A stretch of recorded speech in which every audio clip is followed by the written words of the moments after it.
Good evening and welcome to the Cover One Buffalo podcast. You are joining your host Greg Thompson along with my partner in crime, Aaron Quinn. Aaron, how we doing? You know, Greg, I saw you have another show.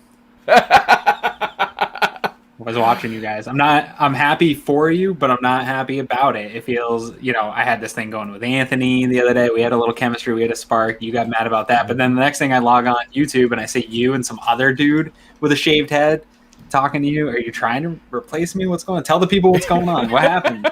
So, although I could never replace you, nothing will ever replace the magical chemistry that we share.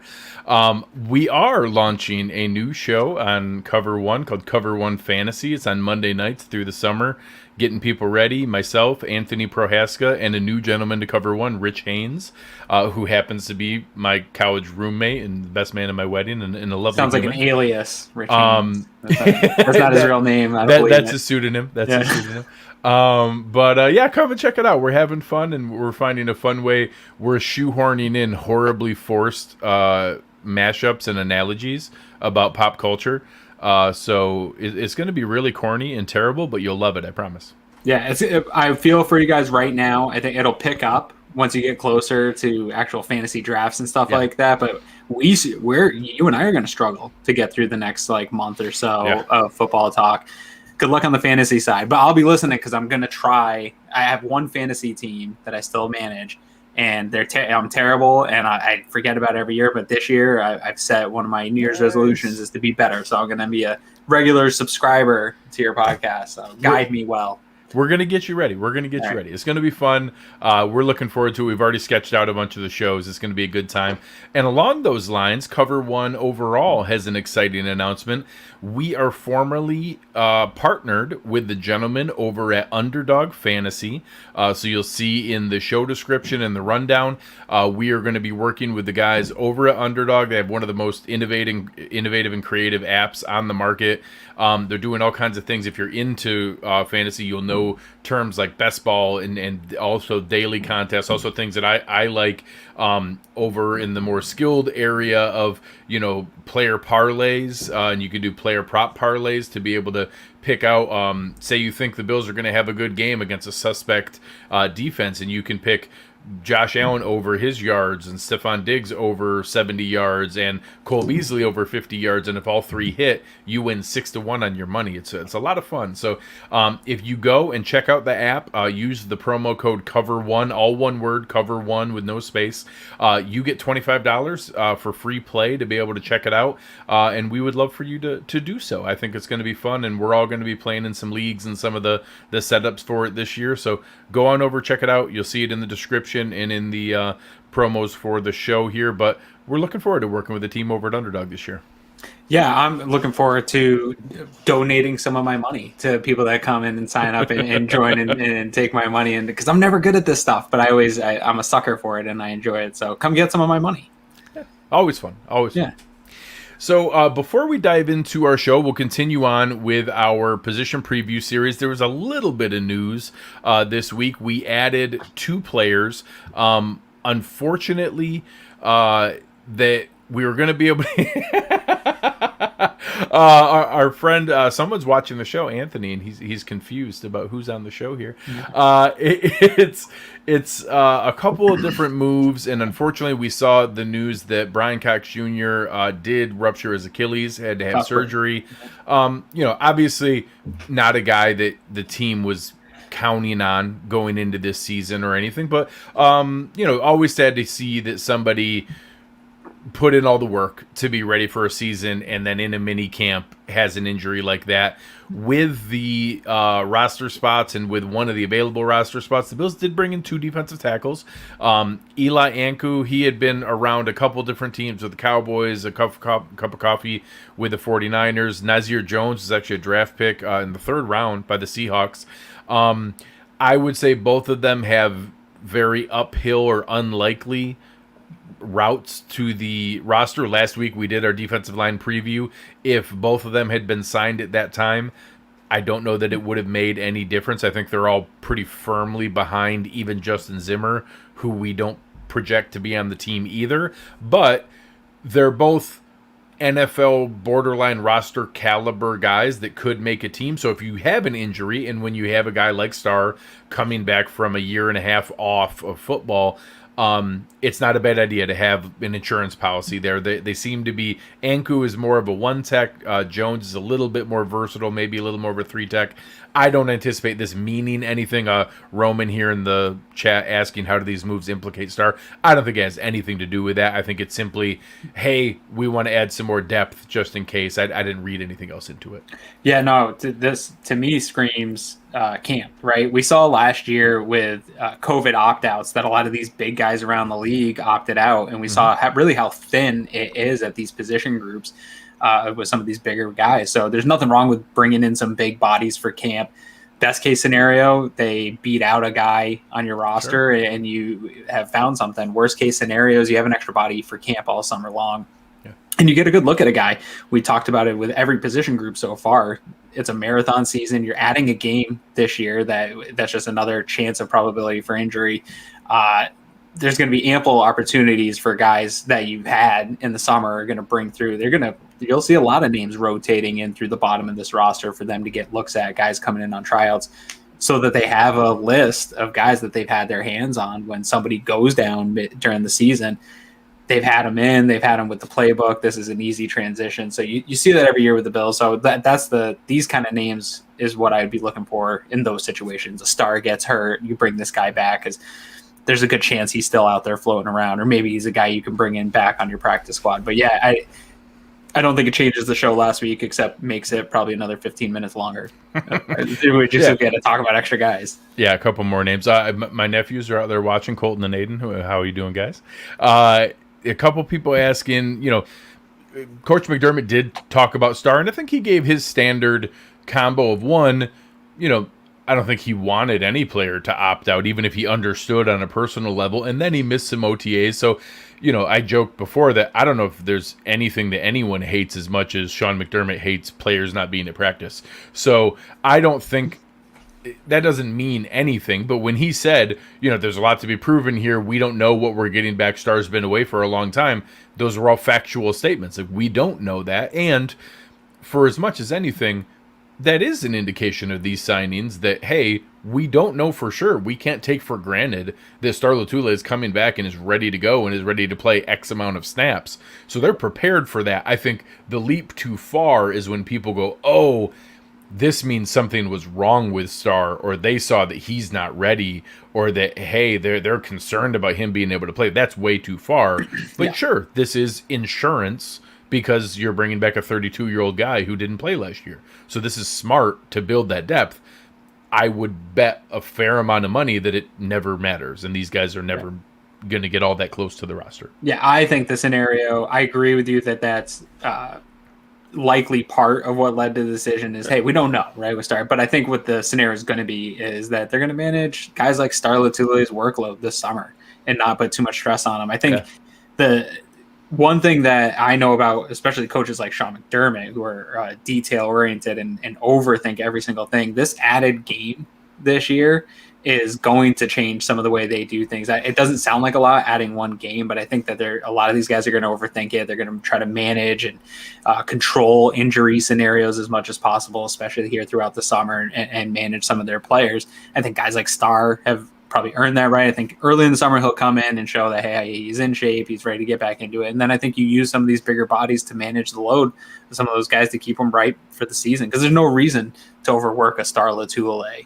here this summer. If he comes back and he's ready to go, there's no reason to get him loads of work. And really, a lot of the guys on the starting side of the ball on the defense. So the more of these types of guys, the better. This is a position of need. We've talked about free agency. I think everyone wanted to see a Jarrell Casey type signing, but I don't know what the difference is depth-wise. Like, where's Jarrell Casey at this point in his career? You got some guys that are a little bit younger. There's probably a little more upside in that, and then knowing that you don't have to take them. Like, I think you sign a Jarrell Casey, you're signing for the amount of money where you probably have to bring him on for the year. He's not a guy that's coming in for a tryout. So it's a win for Brandon Beane. If these guys don't pan out, nobody will ever talk about it again, and who cares? And Trek Reviewer here asking, does this make Starr tradable? No. If there is any possibility that Brandon Beane can get another franchise to take on the guaranteed money in Star Latule's contract, I would do unspeakable things. Like it is one of the most untradeable contracts in the NFL. Yeah. All of the anxiety that we have and not sure about the age and all the other things, and that he was only pretty good when he played. He wasn't great. He was pretty good.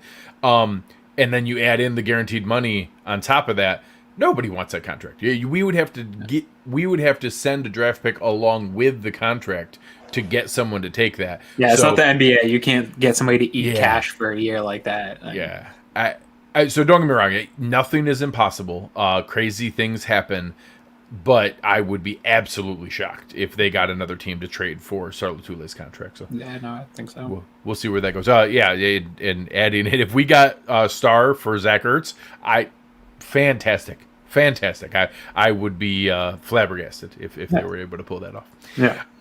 So diving in, we will move into the show of the night. So, our linebacker preview is going to be top heavy. Very, very similar to the position.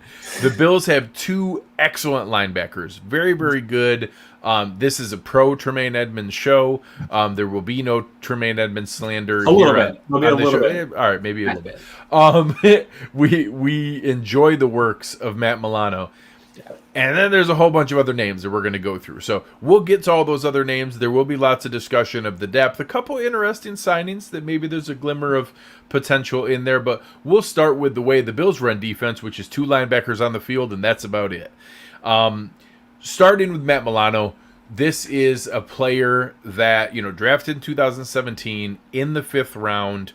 Coming in, still only age 26, has played really well. All of the stats that show with and without Matt Milano, how the defense performs are a stark difference. And a player that I think is what you want in a modern linebacker. His ability to move, to create in space, to be able to get out there and keep up with these, athletic tight ends and linebackers. And yes, he doesn't shut down Travis Kelce and things like that, but nobody does that. Everyone struggles with those. He does really, really well in coverage, and obviously re-signs for a major deal that was even below what anyone was projecting or hoping. But Matt Milano back on a 4-year, $41.5 million deal and only a $7 million and change cap hit for this year. Something that I thought was really well structured in the way they did it. But Matt Milano is a huge part of this defense, and I was certainly pleasantly surprised to get him back. Yeah, I mean, right at the season ending, I was pounding the table that it was a must to bring Milano back. And the fact that they were able to bring back Milano and Darrell Williams, still shocked. Yeah, we were debating that in both on each side of that coin of like, oh, we'd like both, but I guess I'd kind of like this one more. And yeah, both was fantastic. And for me, I understood the idea of the likelihood to try to replace a player like Milano is probably greater, but that I thought losing Milano was so important to this defense for all the reasons you just said, his ability in coverage. He's much more of an attacking guy. He's in terms of blitz ability versus Tremaine Edmonds. His speed, his recognition with the screen game, things like that. He fits what you want for a modern NFL linebacker, sideline to sideline. And to find another guy in the draft, you're looking at maybe a year and a half of development to get to where you already have Milano. And I think there's a Super Bowl window here with the Matt Milano. And so I'm glad they brought him back. And it is because when we switch here and talk about Tremaine Edmonds, we're going to talk about some of his struggles. And really what his struggles was not playing with Matt Milano. There was the injury, but Matt Milano being out really changed the dynamic of this defense. And it took them a while. I think when we look at this defense early on and some of the struggles, it was the trying to replace Milano and people picking on them with AJ Klein and exposing them in ways because they knew Milano was out. And that was a huge hole that the Bills just couldn't fill. And that affected all three layers of the defense. And it took them a long time to figure it out. And AJ Klein did okay in his time back, but it really wasn't until Milano came back and went on that run after that Cardinals game where they really started to click. You saw Tremaine Edmonds improve as Milano got healthy. So his importance to this defense, I think, gets a little understated, gets a little bit lost here when we talk about, the Bills didn't do a lot in free agency. Like bringing back Matt Milano to this defense. I kept saying it on Anthony's show. A top 10 weighted DVOA defense in the NFL. Bringing Milano back is a huge part of why you get to those numbers year in and year out in the Sean McDermott defense. So huge signing for Brandon Beane. And like you said, to get him back on a cheat. Some of the deals we were talking about, getting these guys back for, was astronomical, and they got him back, and it's at a fair rate, and hopefully it's not the last contract we see Matt Milano get in Buffalo. Yeah, that would be fantastic, and I think that you're able to bring him back. We didn't see his best football last year either, and he was still impactful when he was on the field. I think he gutted through some of the injury issues and able to still get out there, and it wasn't necessarily his best football the entire season, but it still showed how impactful he is to the defense. It was still light years different. His movement skills were just something we could not replace. And that you see movement skills and coverage ability is not a direct correlation to athleticism. Otherwise, guys like Darren Lee would have been fantastic linemen. He is an elite athlete. And then you have guys like Terrell Dodson, I think is a really good athlete, but is still learning how to convert that into coverage ability. Matt Milano has the coverage ability, even though 4.67 is not some phenomenal 40 time for a linebacker, but he makes smart movements. He's good with his feet. He's good to keep himself in position and is able to fly all over the field, and is a guy that I certainly am very pleased to have back. So yeah, I think he's going to have the possibility to have one of the biggest jumps here this next year. PFF put out who's going to take like a big leap forward, like a Josh Allen type leap. And I think right now, Matt Milano, when healthy, has been really playing on a borderline Pro Bowl, borderline All-Pro level at times when at his full health. And we haven't seen that in a while. And that's really going to be the big thing for Matt Milano, right? Is can he stay healthy for a full season and play through, is he going to be dinged up and having to play through injuries again? Because I think if he can stay healthy, we talked about last week how the addition of Starr or whoever this big body of having a true one tech here with this defense is going to help the linebackers immensely.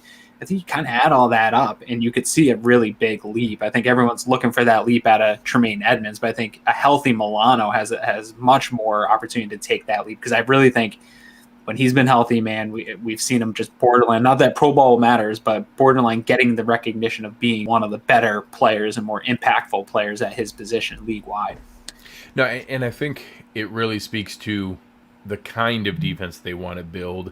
And that leads us into our next player. And that this is a nickel defense where you need two relatively interchangeable. I would go back and forth with people all the time where they'd get into, they need to get Milan or Edmonds out of the middle and get him outside. And I kept trying to tell them, listen, there's two linebackers. There's no one's in the middle. There's no middle linebacker. They're moving. And yes, sometimes you have the pivot between where Milano lines up and where Taron Johnson lines up, but they're both in space back and forth throughout the formation here, and that's what this defense is a nickel defense with two movable, not interchangeable to the level that Poyer and Hyde are, but not that far off of it. Micah Hyde plays a lot more center field free safety. Jordan Poyer plays a lot more up towards the line of scrimmage in the box, but they can both do both. I think that Milano and Edmonds are more similar in that way, that it's not necessarily one is here and the other one's there and that's all that they do.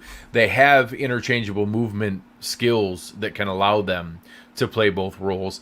Tremaine Edmonds is a guy that, one, rightfully got some backlash from fans. I had a huge whiff. I thought that he was going to be the third-year player from that draft that was going to make the huge leap and be in the Defensive Player of the Year discussions, not Josh Allen taking the huge leap that he did into the MVP It's better the way that we had it. Correct. I have never been so excited to be wrong. That was a fantastic mistake on my part. Yeah.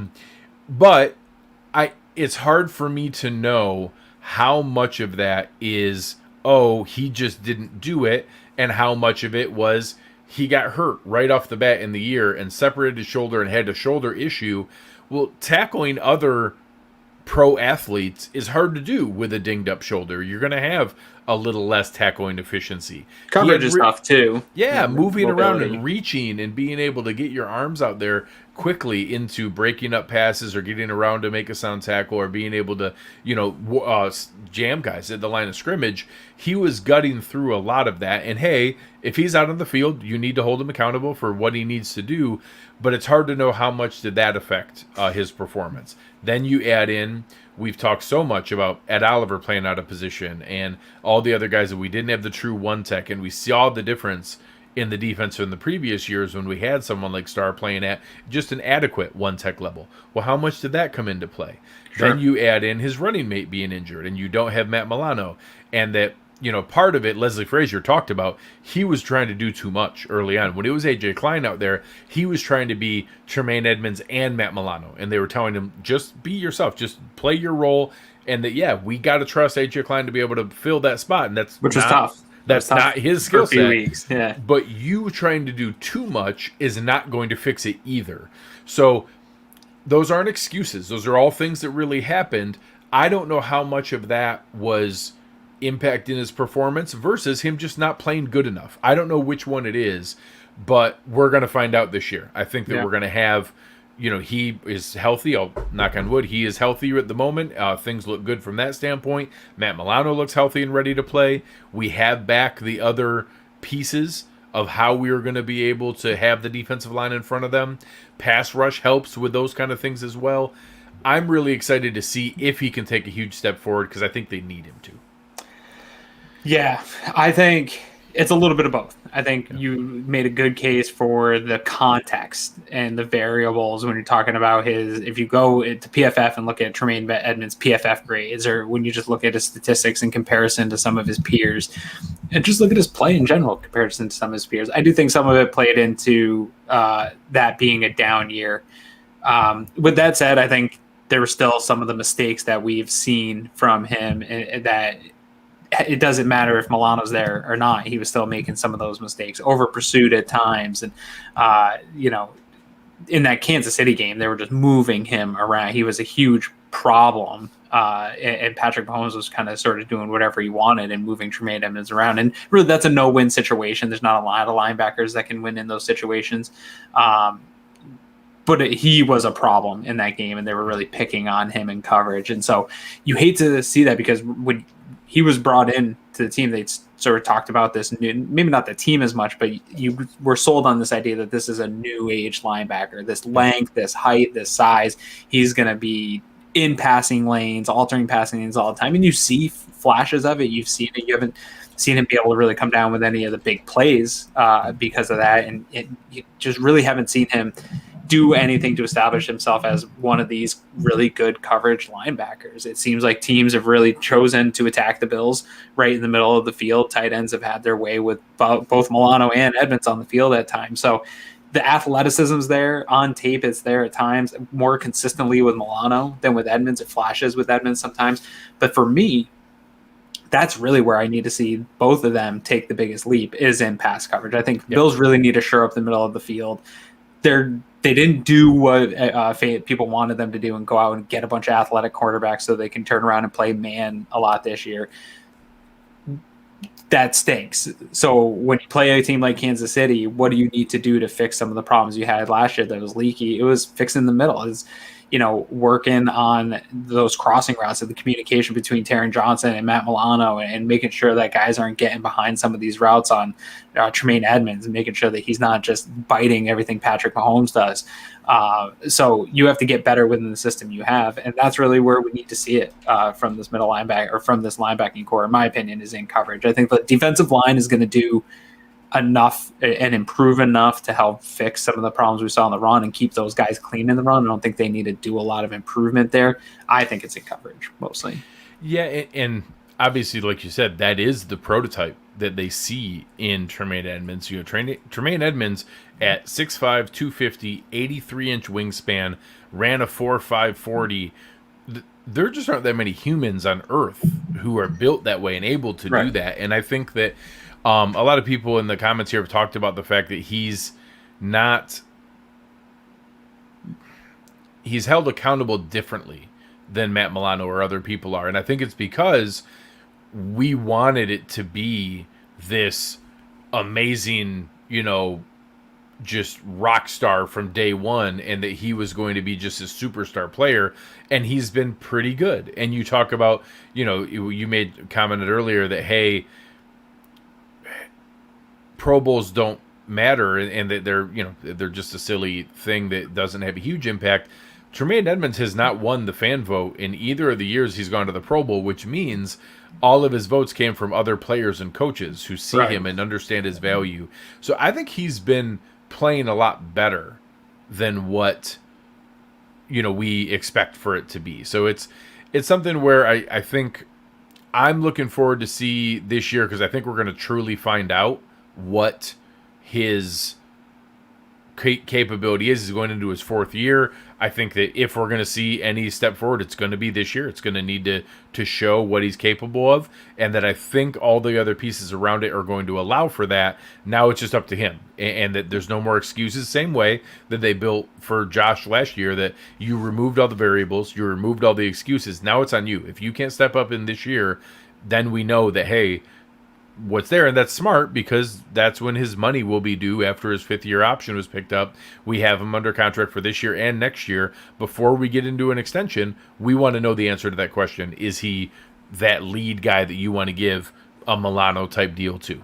Yeah, and that's exactly what we said as soon as the 5th-year option was picked up, or the conversation about, do you pick up the 5th option with a guy like Tremaine Edmunds? It's literally built for this scenario where you're 3 years in, and because of variables, because of context, because of whatever with this particular prospect, you haven't got a full look to evaluate if you want to extend them or not. Like, you pick up Josh's because you're in conversations about an extension already with his agent, right? But you pick up Tremaine Edmunds because you want to make sure that you lock him in, because there's so much uncertainty. Is he the guy that you really want to build your defense around moving forward in the future or not? Because you got to find that out here. And I think not just this year, I think you need to find out, mid-season this season, is Tremaine your guy? Because if not, this becomes one of the top priorities in replacing him going forward. Because like you said, you only have him these next 2 years. So you got to get a guy in to start developing right away if Tremaine's not the guy. So all the pressure in the world is on him.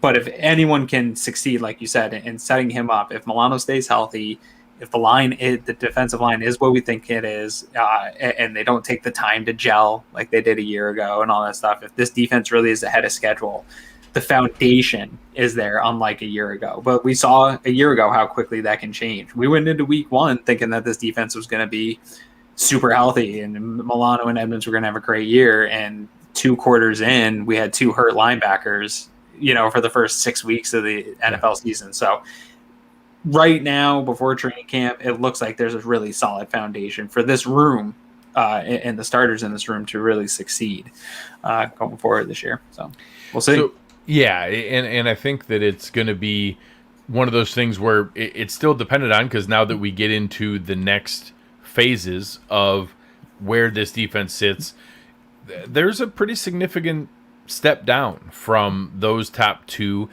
We started AJ Klein. AJ Klein obviously had one of the crazier seasons we've seen from a Bill last year, in that he was horrendous in moments early on, and then actually had a nice little renaissance and had a couple moments. And obviously everyone remembers that Seattle game, multiple sacks, getting to Russell Wilson, follow that up with a couple in a row, had good games against the Cardinals and the Chargers. And then we started to get both Milano and Edmunds back, and his snap count, logically went down and dialed back. But he showed that in a pinch when needed, he was functional. He was able to, step into a piece. But he's obviously a guy that you only want in that 3rd linebacker spot, that you only want in heavy rundowns with all of the other pieces, to be able to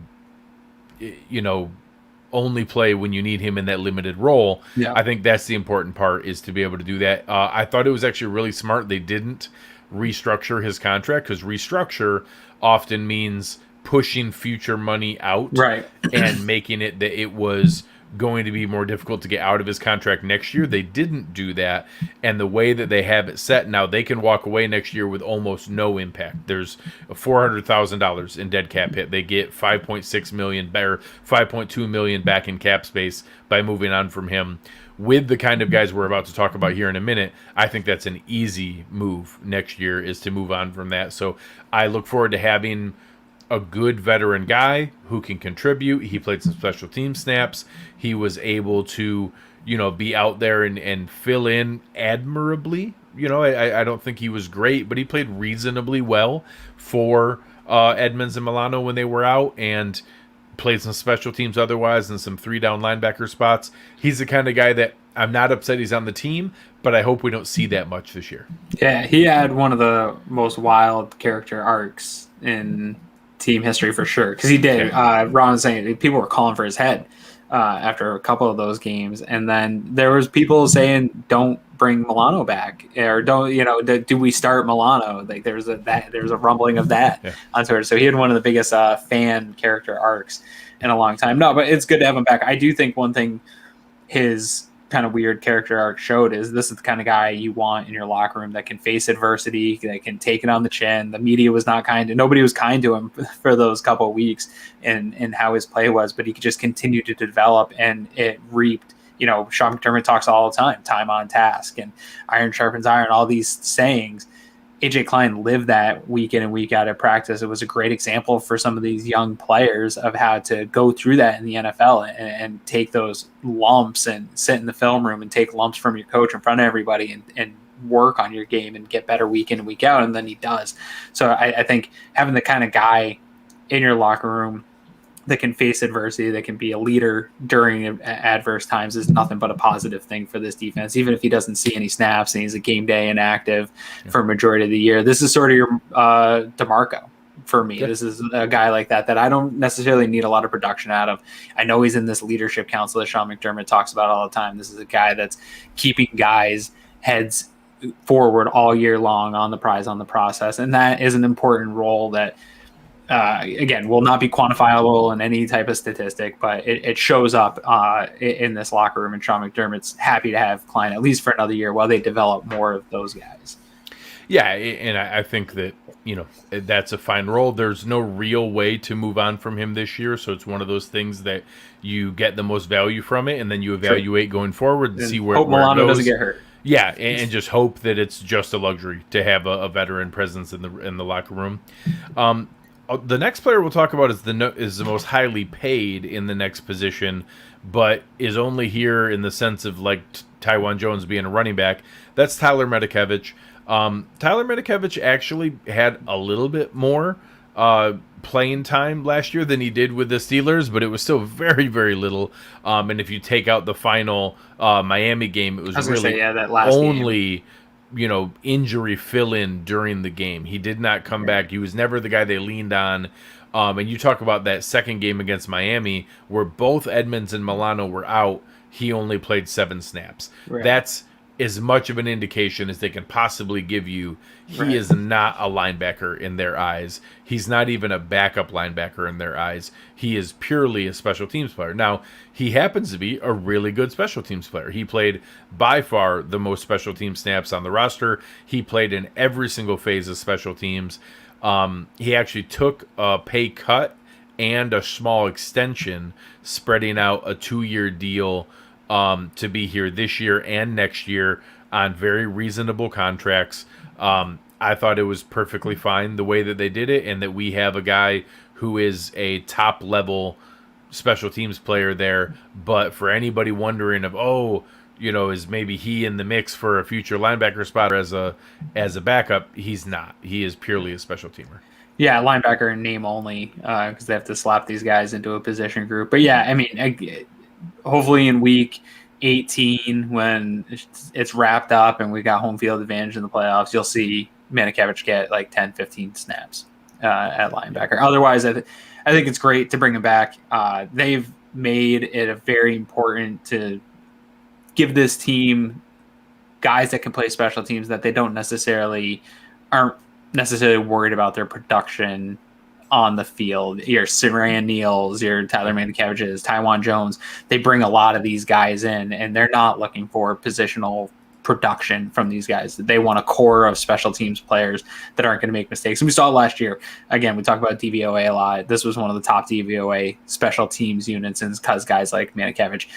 If you didn't have a Reed Ferguson, and I don't know who will get the captain this year, but maybe it'll be Manikavich. But you have probably 3 or 4 guys that could be special teams captains on other teams throughout the league on this roster. So if they're fighting for roster spots with anyone, it's with each other. All those are the final special teams guys, and Manikavich is going to win that battle. So another guy that was in a very similar spot to that was Andre Smith. Right. Andre Smith was a guy that they actually technically traded for and then cut and then re-signed. So he's actually younger than people realize. But he's only 24, but was also pretty purely a special teams player. He had a couple games where guys got hurt during the game and he played a little bit. Because he was on the active, yeah. But just because he was one of the active guys that was there, I will say, in the sense that he played a lot fewer games than other guys, he only ended up playing 11 or 12 games during the year. He ended up with the 5th most special team snaps on a per game basis. He actually played the 2nd most special team snaps behind Matakevich. Yeah. He would have ended up with the 2nd most and even more than Saran Neal or Daryl Johnson or Jaquan Johnson. So he's a guy that obviously Heath Farwell, is a fan of, and I think that gives him a shot to make this roster. The first 4 names we talked about are roster locks. Yeah. Matt Milano, Tremaine Edmonds, AJ Klein, Tyler Matakevich. Those 4 guys are making this roster. They've already been set up in that way financially. There's no benefit moving on. They're good at what they do. They're making this roster. When we get into this next group that we're talking through, and Andre Smith is the first name, one of the debates is, are they going to keep 5 or are they going to keep 6? They've done both over the years here, and there's been plenty of times where they've only kept 5. And if they do that, how much is in a backup capacity and how much is special teams as they go? Because with Matakevich and now Smith, it's been a lot more special teams than backup. So I'm real curious where that goes as we go into it. But Andre Smith is a guy I don't know that I see a ton of future linebacker play out of. Right. So I think that he's right there on the borderline to make this roster.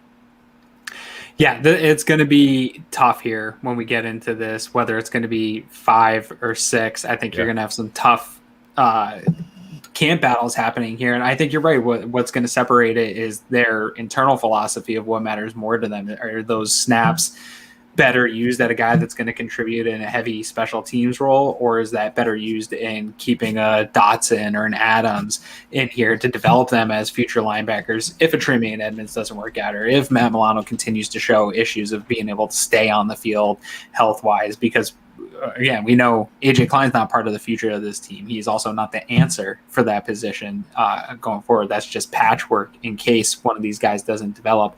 I think you need to keep at least one of those 2 young development guys, because there's nothing really behind that on this team that's really going to be a practice squad development guy that they bring in case one of these starting linebackers doesn't work out. So I would lean towards not going heavy special teams at the linebacker position. I think that's the reason you bring back a Tywan Jones. I think that's the reason why you've developed a Saran Neal, and you got to look for those guys to bring along some of these rookies and undrafted guys that you're also bringing in at other positions to fill those roles going forward.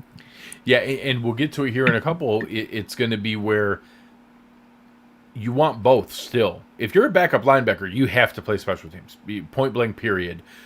It's just, is that all you can do, or can you do more? So AJ Klein plays special teams. Tyler Matakevich plays special teams. Last year, Andre Smith played special teams. Right. Just Smith and Matakevich didn't do anything else. Can we afford to have 2 guys who don't do anything else? That brings us to one more incumbent before we get to the new additions, and that's Terrell Dodson. So obviously Terrell Dodson is an interesting case where it's a player that was an undrafted free agent, actually had some off-field challenges as he was a UDFA, and they stuck with him through that, which always kind of stuck in my mind that he was a UDFA. That would have been so easy just to move on from and have no... Yeah, and it was like a potential domestic violence issue. He ended up getting cleared from it, so good on them not overreacting to something that ended up not being the case, or not being. I don't know that for What it not being was. convicted, Yeah. not being carried through legally. Yes. So then when he's played, I've been torn. There have been moments where I've wondered, do we have a little something in this guy? And then there's been moments where he clearly looks lost. And Eric's done a good job on both sides. He's shown some where he has some skill and ability to move, and he also has some where he just doesn't know what he's looking at and can't read and react and can't use his athleticism to the fullest extent. So when he's out there and playing, he is one that they've put out on the field and that they have made a full, when the two linebackers were out, in week 2, he was the other guy alongside AJ Klein. He played 74 snaps in that Dolphins game. The Titans game, when we lost Milano, he played 60 snaps, and it was him with Tremaine Edmonds and not AJ Klein. He played more snaps than AJ Klein in that game. Then he got hurt. So he's the kind of guy that they obviously think something of. I am not 100% sure that I think he's an answer to anything other than a depth linebacker. Thank you so much, Brian. We appreciate it, man. That means a lot. I'm not sure I see more than a depth linebacker, but the team obviously thinks a little something of him. So he's one that he played special teams too. He's one you could get both out of, and that probably has more value in my mind than a Andre Smith who is only a special teams guy. I have Dotson as my 5th. Okay. I think they're probably keeping 5, and Dotson's my guy. Keeping there. I think he's shown enough in the investment that they've made in him to keep him around and continue to develop him. I'm not sure that he's ever more than a depth guy, but even if he becomes AJ Klein type depth going forward, you don't have really anything else. I'm not sure what Adams is going to be. Maybe Adams will take that place of Dotson this summer for me. I don't know. But yeah, he's cheap. He's the one thing that you've already got time invested into. You've got coaching invested into, and you've seen some of that reap its benefit, like you talked about on the field. And I think that probably more coaching and more time on task will fix some of the issues. I don't know that he'll ever be a starting caliber NFL linebacker, but if they could get a decent depth guy cheap until they figure out that position going forward, that's awesome. That's where this team is at. The most important things are going to be maintaining the depth of this roster, maintaining some of these guys that you're just looking to control their rookie deal and keep them on that low price and have some productivity out of that position if guys get hurt. And so he fits that bill perfectly. Like you said, they're already invested into him. So I'd like to see maintain that investment here this year and keep him on the team and keep developing and see if you've got something. So yeah, I agree. I think that he's the 5th guy and most logical for that, ahead of Andre Smith, behind Tyler Medikevich, or 4th from a linebacker standpoint, probably ahead of Medikevich as a linebacker. Now we get into the new additions, and I'll speak about the other 3 very quickly, and we'll spend a little bit more time on one of them. They brought back Mike Bell. We've seen his name kicked around a fair amount with tryouts, never stuck on the roster. Joe Gillis-Harris is a guy that some people liked a little bit coming out of college. He actually got some run with the Jaguars. He's not a guy that I think has shown all that well when he's on the field, but is, in my mind, probably more of a camp body than anything like that, but maybe better than Bell. Markel Lee is a guy who actually was decent, but it was like 3.5 years ago with the Raiders, and he just has not been able to stay healthy since then. But again, he was pretty good. He was actually the starting middle linebacker for the Raiders, in 2017. It's just he hasn't been able to stay on a field, and hasn't been on a field in like 2.5 years. So maybe he can be something, but I just can't count on anything. The one new guy they brought in that I'm a little intrigued by is Terrell Adams. Terrell Adams was a starting linebacker with the Houston Texans last year, and obviously that was not a good team. So there's a lot of opportunity for Preston Brown type seasons where, hey, when teams are running on you a lot and you're tackling guys 5 and 6 yards down the field, it adds up. But the man had 125 tackles last year. That is not easy to do in the NFL.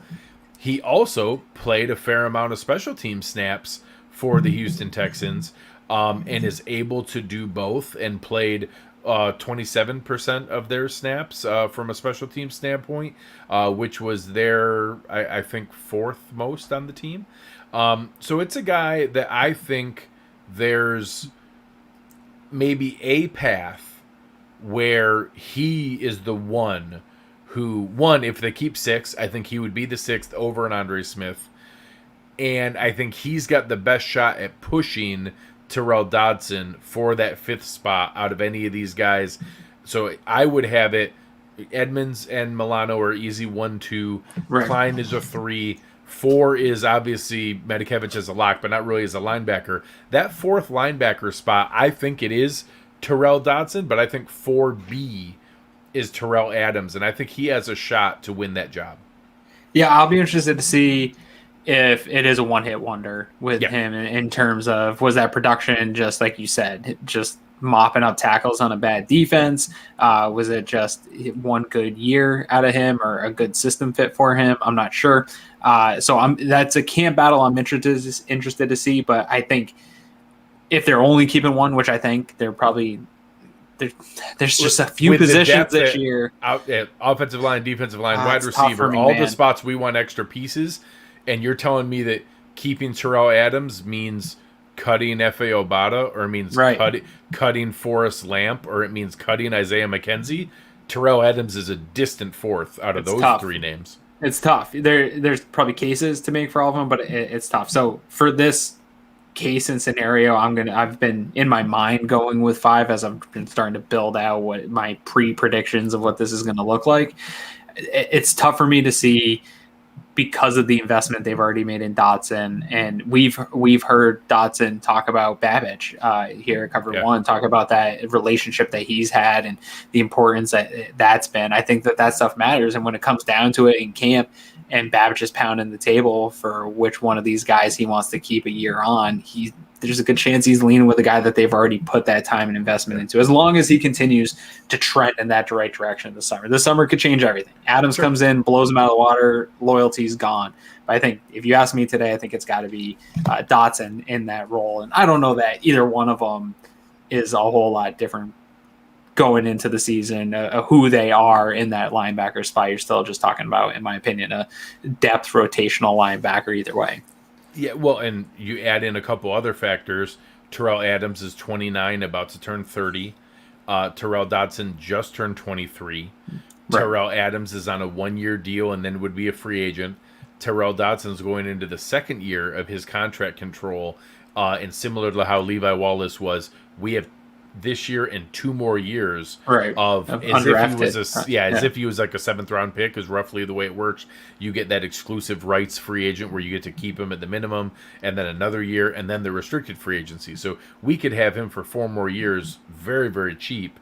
And that, like you said, when you're investing in a guy, the time and energy, that's basically like a rookie contract to be able to have him in that spot. So Terrell Adams, I think, would have to fully, notably beat him out, not just be close. I think he would have to just all out be like, hey, this guy's just better. We can't say no. We cannot say no. Or Adams would have to be so impactful that he is better than keeping a 10th offensive lineman, a 10th defensive lineman, a 7th wide receiver, any of those extra spots that is going to be that 52nd, 53rd guy. He would have to be so impactful to say, hey, between special teams and now we actually have a backup linebacker that we'd like to play, that he forces them to keep 6. That would be the only path I could see. Yeah, and again, like we keep saying, I think Adams is probably one of these guys that's got a better chance than others, if a cut, to get picked up by another team. We talk about all the time that a lot of these guys just end up back. There's a chance that he is a guy that through injuries could end up back. And that's what I think is probably some of the most important context here when we're talking about all these position groups and talking about roster battles and bubble players, is a lot of these guys are going to continue to hear these names rotate here throughout the season. These are going to be the same guys, the guys that get cut, that are going to come in when a guy's hurt and they need just a body to get through 3-4 weeks on this team. So that's probably for me, the best part of this process is who are these guys at the bottom of the roster? Because a lot of the times we see them again. Yeah, and he's the kind of player that benefits greatly from the extended practice squad rules, where there's no limit on the veterans who can be on the practice squad, who can have the Andre Smith benefits from that. Yes, too. Those game day call ups where you can have them available to all of a sudden bring them up and have them game day active to play special teams. I could see. Matter of fact, I could see both Terrell Adams and Andre Smith being just being rotated priority practice squad guys that you want to have back and that would have a shot to get out there. And I will say it's not as likely as Forrest Lamp. It's not as likely as Ike Botker. It's not as likely as Daryl Johnson or F.A. Obata. Those four are probably ahead of it. But Terrell Adams is a non-zero chance of cut down day trade. Like he's on that. If there's 4, 5, 6 guys, Isaiah McKenzie, players like that, there are guys who have enough value that I could see, hey, we don't want to cut them, but if we could get ourselves a 5th round pick next year, maybe we could do that. Everybody keeps talking about how next year's draft is so stacked in additional players that those mid-round picks will be worth more next year. I definitely see Brandon Beane trying to scoop up a couple extra of those, and I think that's a chance. A guy, I don't know if the Terrell Adams is at the top of my list for that, but he's probably on the list for that kind of thing. Sure. I think it's pretty impressive here that we've made it through about 50 minutes of a show about linebackers, and you didn't say anything about Big Nichols. Who's the big nickel this year? So it's funny. I do like the idea that Eric has floated out there that Matt Milano is the big nickel, and that if you were going to do a defense of how to set this up, is that the only guy on the roster that would make that possible is that there's another step forward from Terrell Dodson. Sure. And that if all of a sudden you could play those 3, but all 3 of them can move and cover, all of a sudden you could put Matt Milano more into that rover, joker, different defenses call it different things. He's not Buda Baker or Honey Badger type of guy, but maybe you could put him a little bit into that kind of spot moving around.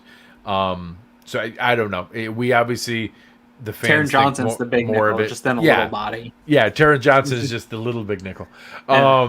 So yeah, it's obviously more of a pipe dream for fans than it is for the team. They haven't invested in it in free agency nor the draft, and we just keep bringing it up for no reason. Someday you'll win. You'll have a victory. Someday there will be a guy that I will be able to hang my hat on. But yeah, I think that this is one of those spots you said at the beginning of the show. It's very top heavy. There is a lot riding on, hey, we really need 17 games plus playoffs out of Matt Milano and Tremaine Edmonds, and hopefully that's the case. Yeah, I'm hoping for a healthy season out of these two, and really, I think we assume a level of production that we're going to get if they're healthy, but I think we really, if this team is going to take that next step, like I said earlier, where they didn't get faster at cornerback, they didn't do anything necessarily on defense to change who they are, really in order for them to take that next step to beat a team like the Chiefs, it's going to come from this position, growing and developing to who fans have been very passionately fighting for, who we think that these two can be when fully healthy, when all the situations are right. So what I'm hoping for is for the context to be right. And that's actually asking for a lot, because it's football and variables happen. But if we can have one season where we can really evaluate these two as a duo for an entire year and get an entire year in the book and get a clear picture as to, is this the future of the defense? Because I feel a lot better when I know, at the different levels that we have Milano and Edmonds, we have Poyer and Hyde, behind them, and having that type of consistency going forward would be totally ideal. This is the year we're going to find out. This is the year of evaluation of this position, and hopefully the context stays well where we can get a full, true evaluation of these guys, and hopefully it comes to fruition to what we think it is, because I think it can make this defense a lot more special. They've hovered around these top 10 defenses since McDermott's been here, but they haven't necessarily always been talked about as one of the top defenses in the NFL. If these two players can, hit their prime and potential here in this next window, this could be a very special defense, similar to what we saw Sean McDermott have in his, early Carolina days. Yeah. No, I think, if we go back just 12 months from now, we were talking about how this was still going to be a great defensive team with a better offense. Right. But that we were coming off back-to-back seasons, top 2, 3, 4, 5, depending on the metric you looked at.